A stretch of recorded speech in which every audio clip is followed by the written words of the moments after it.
Ouch!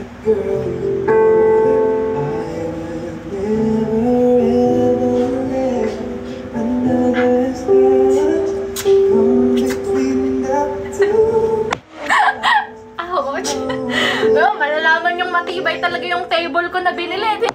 Tingnan naman guys, kahit umalog-alog kayo dito, kahit pumatong ka pa dito, tapos umalog-alog kang ganyan yung parang patong ka lang ganyan, tapos parang bata ka lang, ganyan, alog-alog kang ganyan. Di kayo aano dito kahit dalawa pa kayo, tatlo, mag-ano pa kayo, magtalon-talon pa kayo. Hindi ano to kasi, guys, this is what you called hard touch cellphone. Cellphone yan. Basta guys, talonan mo nga. Grabe naman kayo, pinapatalon nyo naman ako eh. Hindi pwede kasi nandito siya sa ano eh. Pag ginanon siya dito, tapos doon ka tumalon-talon pwede. Ano ba? Ano bang tanong nyo? Jollibee, thank you so much ha. Biggest turn off, sorry, biggest turn off kapag in a relationship. Konti lang naman ang rules ko. Kasi, as long as meron akong tiwala sa partner ko. Teka, love band ka na ba tinatanong niya yan? Pero sige, okay lang, okay lang. Michael, mahal na mahal kita, pero hinaan kita unti. Ayan. Sige. Ayun, kalimutan ko tuloy. Ano yung tinatanong niyo? Nakalimutan ko. Ayun, biggest turn off while in a relationship. Guys, konti lang naman kasi as long as meron akong tiwala sa partner ko, hindi ako mag-iisip ng ano. Pero kapag may ginawa ka na sa akin, lang guys nagpapapuzzle pa. Ang galing ni TikTok no, nagla-live ka na paglalaruin ka pa no. Pinagbubuo ako ng puzzle eh. Ginanon ko lang. Ayun, ano ibig sabihin no? So, eto guys, nandun ako sa relationship. Ay, ano daw? Konti na. Halimbawa, may ginawa ka ng isang mali. I mean, yung cheating, ganon. As long as di ka nag-cheat, okay tayo. Pero pag nag-cheat ka na sa akin isang beses, maghihinala na ako na sa'yo. Every single day, everybody. Like, you know, maghihinala na talaga ako. Hindi ako maniniwala sa mga dilulong As long as dapat makita ko mata sa mata nag-cheat siya, doon ako ganon. Araw-arawin ko ng pagiging toxic sa'yo. Hanggang sa manawa ka na lang, iwan mo na lang ako. Hanggat, kasi, kapag nagtagal pa tayo, mas masakit. So, iwanan na lang kita or iwanan mo na lang ako. Pero hindi kita kayang iwan, so, nagiging toxic na lang ako. Araw-arawin ko hanggang sa manawa tayong dalawa. Hanggang sa mag-away na tayo. Hanggang sa ayaw kitang bugbugin kasi mahal kita. Pero, diba? Pang famous, no? Ang ganda. Ang ganda ng ko eh. Pero yun, ano ba pinag-usapan pet peeve? Ay, tapos na pala tayo doon. Nasaan na ba tayo, guys? Ayun, biggest turn off. So yun, kapag nag-cheat ka, ayoko din ng ayoko ng sinungaling. Kapag nagsinungaling ka na sa akin, lahat na ng sasabihin mo, iisipin ko, totoo kayo yung sinabi niya? Maganda daw ako. Tingnan ko nga sa salamin. Maganda naman ako, pero sinungaling kasi siya eh. Baka hindi totoo yung sinasabi niya. Baka naalala niya lang sa akin yung, huy, mga ganon. Yung mga ganon lang naman, everybody. Ano pa ba? Biggest turn off kapag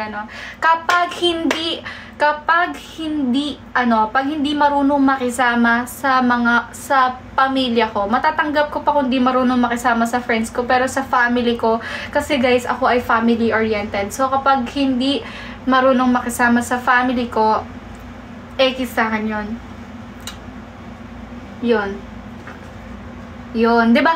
Sino ba naman ang gusto ng nako, buti na lang wala pa akong nagiging karelasyon na na walang pero hindi pa kasi ako nagkakarelasyon eh. I mean, sabi ko, ang ibig ko sabihin, buti na lang wala pa akong karelasyon para isipin ko yung mga ganong bagay. Kasi ako ay hamak na bata lamang at hindi naman ako nakikipag-relasyon sa lahat kasi nasa loob ako ng Eminel, love band kami.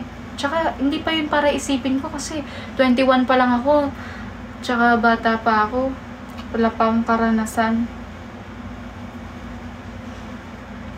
No. Sorry guys. We're not allowed here, okay? Stop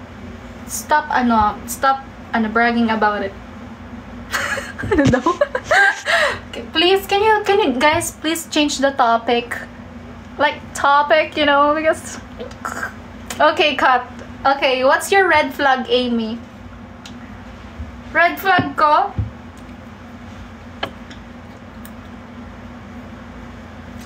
Wala akong red flag, nakapag-green flag ko eh. Alam mo yung pagka naging karelasyon mo, ako natin pinaka green flags.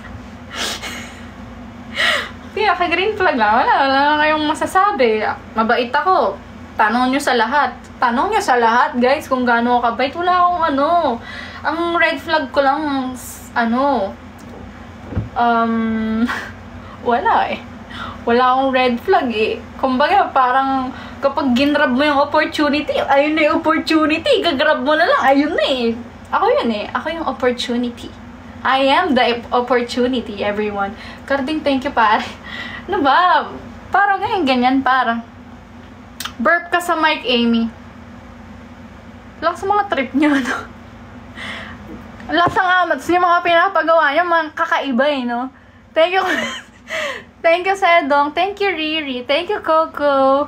May mga pinapagawa niya, mag-burp sa mic, ano ba yan, guys? Thank you, Coco. Thank you, Tropa. Thank you, Coco. Thank you, Z. Thank you so much. Thank you, D. Thank you, Jen. Okay, next. Ilan ang ex mo? Wala pa. Wala pa akong ex.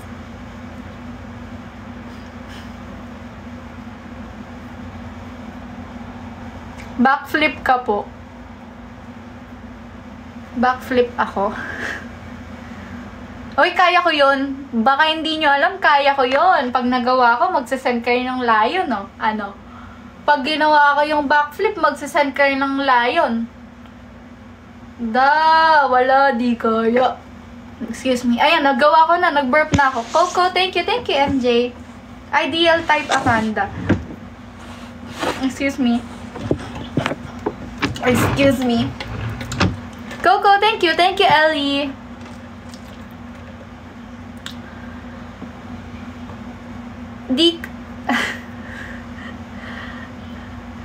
Kanta habang nakapikit ka. Ang cute nyo. So cute. Iba. Mamaya na yun. Mamaya na ako pipikit. Mamaya, guys. Madalas akong dilat eh. God, thank you, Z. Ate, genuine question po. Ayun, may nakita akong genuine question. Ikaw na lang po natira sa batch mo before. Bakit mo po pinipiling magstay? Aww. Thank you. Thank you for that question. Thank you. Okay, next song. Pinipili ko magstay kasi mahal ko ang grupo. Ayun lang yun. At saka, mahal ko ang MN Loves. Mahal ko ang grupo. Mahal ko kayo. Mahal ko ang sarili ko. Mahal kita. Mahal kita. Mahal kita. Hindi, pero yun. Love ko kasi yung grupo. And as long as, ito passion ko kasi ito eh. So, parang, di ba? Baka walang kwento ng sagot. Kasi, baka walang kwento sumagot, no? Parang wala, parang mema lang. Juliana, thank you so much. Anong gamit mo sabon? Ano ba yan? Ano ba yun? Seryoso ba yan? Seryosohan ba tayo dito? Ito, ang gamit kong sabon, ito legit to ah. Ito not sponsored to. Gamit kong sabon. Kojic. Gusto niyo magpaputi? Actually, hindi ako ganun kaputi eh. Ano lang yan eh. Wala to guys. Ano lang.